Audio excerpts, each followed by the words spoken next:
Et ensuite, nous commandons d'étudier l'Apocalypse. C'est la troisième fois cette année que nous étudions l'Apocalypse 1, notre nation spirituelle d'Israël. C'est vraiment, l'année dernière on disait cela. La sur Jaourouan dirigeait un groupe de sur ensemble, et puis, là sur Jaourouan a dit un groupe de sur, TRS sérieusement, avec un sentiment de grande majesté. La grande guerre de la vraie. Les enfants de la nation spirituelle d'Israël. C'est vraiment la grande guerre de la vraie. Frères et sœurs, regardez, dans quelle organisation Y a-t-il autant de vris en une journée?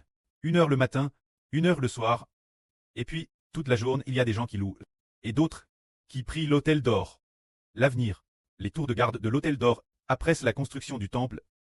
Il nous semble que, les tours de garde de l'autel d'or, les personnes qui prient, vont aussi se multiplier, alors, cette nation va prospérer. Alors nous commandons officiellement. Notre troisième étude de l'Apocalypse, c'est celle de cette année, la troisième fois, hein. La première étude de l'Apocalypse, frères et sœurs, vous rappelez-vous quand c'était? Demandons la sur Zaourouan. Sur Zaourouan, sur TE, souviens-tu de la première fois que nous avons étudié l'Apocalypse, quand c'était? Peut-être en 2025 ou en 2024. En 24. Oui, la première étude de l'Apocalypse, était en 24. L'époque quand nous étudions l'Apocalypse. Ce moment-tel, il n'y avait pas encore d'hôtel, hein. Cette poquelle c'était, en utilisant un logiciel appelle Zoom, c'est un logiciel étranger, hein. Nous tions sur ce logiciel étranger, pour étudier, et le matin, c'était 4 heures du matin. Que nous venions étudier la vraie, hein. Étudier la vraie 4 heures du matin. 4 heures, beaucoup de gens. N'était pas encore réveil. Cette époque, nous étudions le matin, la vraie 4 heures. Alors, le frère Ashbert se souvient qu'une fois, le frère Ashbert a trop dormi. Il n'est pas venu dans la room 4 heures. Pour ouvrir la room et étudier la vraie. Alors la sœur Rebecca appelle Ashbert sans art. Plus tard, Ashbert a vu, oh il t'est digé presque 5 heures, alors, PR précipitamment. Il est allé dans un autre endroit. Et puis, il a prêché la vraie. Tout au long du chemin. C'était merveilleux. Maintenant, nous commandons d'étudier le premier chapitre de l'Apocalypse. De quoi parle l'Apocalypse.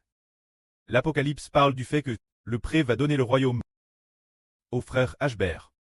Et ceux qui sont avec le frère Ashbert, les frères et sœurs. Ce que raconte l'Apocalypse, c'est que, la fin de ce monde, le prêtre va établir le royaume de Dieu.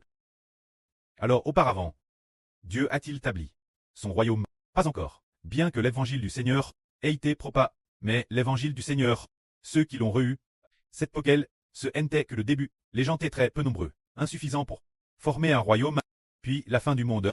Le Seigneur Jésus-Christ, l'évangile de la crucifixion, doit être prêché toutes les nations. Ceux qui sont sauvés seront assez nombreux. Combien seront-ils? Jusqu'un tiers de l'humanité. C'est donc bien assez. L'humanité est suffisante. Les sauves sont nombreux. Ainsi, c'est suffisant pour devenir un grand et vaste royaume. C'est pourquoi l'époque de l'Apocalypse. Cette période, qui est celle de la fin du monde. Cette période est venue pour bâtir le royaume d'Israël. Ainsi, ce que l'Apocalypse raconte, c'est que Dieu veut bâtir le royaume spirituel d'Israël. Et ainsi donner le royaume aux frères Ashbert, et ceux qui cheminent avec lui. Les frères et sœurs, c'est de cela qu'il s'agit. De plus, il est dit aussi que ce monde prend fin cette époque, détruisant toutes les nations et tous les peuples, pour ne laisser qu'un seul royaume, qui est le royaume spirituel d'Israël. Le cœur de l'Apocalypse est de raconter cela. Puis une fois que nous aurons reçu le royaume, le prêtre nous donnera un nouvel univers et une nouvelle terre, faisant descendre la nouvelle Jérusalem du ciel pour nous la donner, afin que nous y habitions pour toujours et jamais. Et le Procleste habitera aussi avec nous, pour toujours. C'est ce mystère qui est raconté. Regardons d'abord le premier chapitre de l'Apocalypse. Apocalypse chapitre 1. Voici la révélation de Jésus-Christ, que Dieu lui a donné, pour que bientôt les choses qui doivent arriver, soit montre ses serviteurs. C'est pourquoi Christ a envoyé son ange, pour que bientôt les choses qui doivent arriver, soit montre son serviteur Jean. Jean a ainsi témoigne de tout ce qu'il a vu, en rendant témoignage, se dire de la vraie de Dieu et de Jésus-Christ. Ce qu'il a fait pour la vraie, le témoignage qu'il a rendu, en témoignant de tout. Regardons donc le premier paragraphe qui dit, qui adonne l'Apocalypse. Il est dit ici, voici la révélation de Jésus-Christ, que Dieu lui adonne. C'est Dieu qui pour l'avenir, les choses qui doivent arriver, les adonne au Seigneur Jésus-Christ. C'est Dieu qui les adonne au Seigneur. Et alors, le Seigneur Jésus-Christ a fait connaître cette révélation, la montrant ses serviteurs, c'est-à-dire que le Seigneur Jésus-Christ a concernant l'avenir. Les choses qui doivent arriver, dit son serviteur, c'est pourquoi Christ a envoyé son ange pour que bien les things qui doivent arriver, pour l'indiquer son serviteur Jean. Le Seigneur, lui, a montré les choses qui doivent arriver bien en les faisant connaître son serviteur Jean.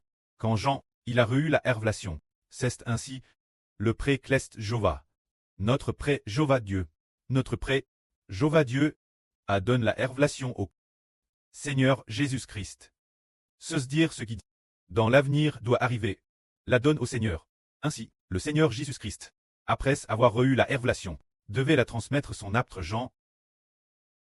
Et Jean l'a mise par Christ.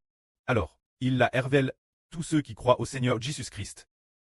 Tous ceux qui appartiennent au Seigneur, ceux qui sont rachetés par le Seigneur, doivent tous comprendre les vrais de la révélation. Ainsi, après ce que Jean a reçu la révélation, il a mis ces choses par Christ, témoignant que tout cela est la vraie, et que ce sont des choses qui, dans l'avenir, s'accompliront certainement. Alors la révélation, ceux qui lisent la révélation, sont heureux. Comme le dit la Bible, heureux ceux qui lisent les paroles de ce livre. Et ceux qui entendent les paroles de cette prophétie, et qui gardent les choses qui y sont écrites. Tous sont heureux. Car le temps de la venue du Seigneur est proche, c'est dire que ceux qui les gardent sont tous heureux. Car le jour de la venue du Seigneur Christ est proche, comme il est dit ici, ceux qui lisent les prophéties de ce livre, et ceux qui entendent les paroles de cette prophétie, et qui gardent ce qui y est écrit, sont tous heureux. Alors, quel livre dit que, si on le lit, on est heureux? Seulement l'Apocalypse. L'Apocalypse dit, heureux ceux qui lisent ce livre, sont heureux, et dit encore, car le jour de la venue du Seigneur Christ est proche, c'est dire, le jour de la venue du Seigneur Christ est proche, comme le dit le Seigneur, voici, je viens comme un voleur. Ceux qui veillent sont heureux, c'est dire, le Seigneur Jésus-Christ va bien devenir. Ceux qui veillent sont heureux. Alors, le frère Hubert est sévèrement attaqué par Satan. La sœur Jaowan est aussi attaquée. Les frères est surpris avec ferveur. Se dire que la sœur Jaowan est attaquée, et Hubert est terriblement attaqué. Cela montre que le jour de la venue du Seigneur Christ est proche, car les événements de l'Apocalypse vont s'accomplir. Ceux qui lisent et qui gardent les choses qui y sont écrites sont heureux. Continuons donc notre lecture. Moi, Jean-J. aux 7 églises qui sont en Asie. Que la grâce et la paix de celui qui est, qui t'est et qui vient, qui demeure, de Dieu et des 7 esprits devant son trône, et de Jésus-Christ venant vous. Que la grâce et la paix viennent de qui? Elles viennent de Dieu, du Seigneur Christ et du Saint-Esprit. C'est dire toute la grâce, toute la paix, doivent venir de Dieu, du Seigneur et du Saint-Esprit. Si quelqu'un reçoit Dieu, le Seigneur et le Saint-Esprit, pourquoi, alors, cette personne reçoit la paix? Ce moment-elle, regardons le Seigneur Jésus-Christ. Quel genre de Seigneur est-il?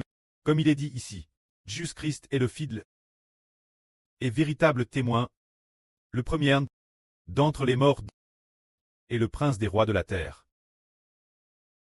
Il nous aime, et par son sang, nous a délivrés de nos péchés, nous a fait rois et prêtres de Dieu son preux.